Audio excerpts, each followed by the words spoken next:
Good morning to everybody. Another beautiful, gorgeous day. Moadim lesimcha. When the Jews were in desert Midbar, they had a commandment to build a sanctuary, to build a Mishkan. If you look in the book of Bereshit, chapter 25, pasuk 8, you should build me a sanctuary and I should dwell in it. So exactly that's what they did. They built a Mishkan in the Midbar, and as they would travel along, they would travel with the Mishkan itself, the holy place where the Shekhinah of Hashem would rest.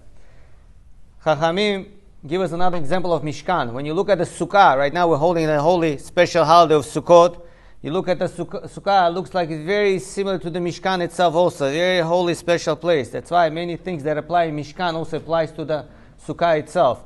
One of the examples is, Mishkan has to be very clean, neat. There shouldn't be anything dirty or anything smelling in it. In Sukkah also we try to make sure it's also very clean, neat. We don't keep full garbage cans in the Sukkah itself. There is another example of Mishkan, is our own body. The human body is compared to the Mishkan, because the soul, the neshama, rests is inside of us, is living inside of this body.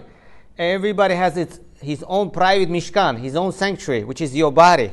And the neshama is inside that house for 120 years.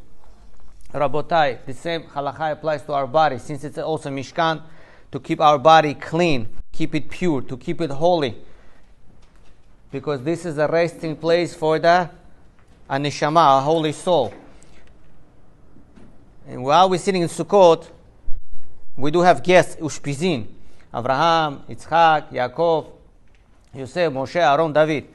And at the same time, when you have a holy spiritual guest like Abraham, Yitzchak, Yaakov, ushpizim, at the same time in Sukkah you also have different guests also. Sometimes you have flies flying in the Sukkah, then you have bugs, mosquitoes.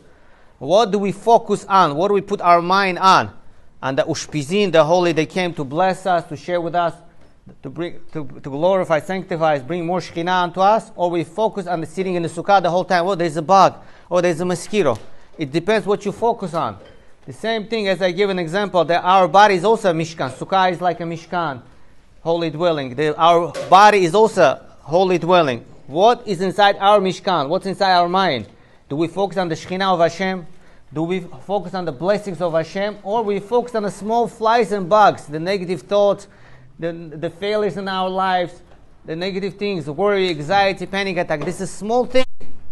The worry, the negative panic attack is over-exaggerated. Small thing in our mind, small bugs. Like you have in the Sukkah, you focus on those flies, mosquitoes, or you focus on the Shekhinah of Hashem, of Ushpizin.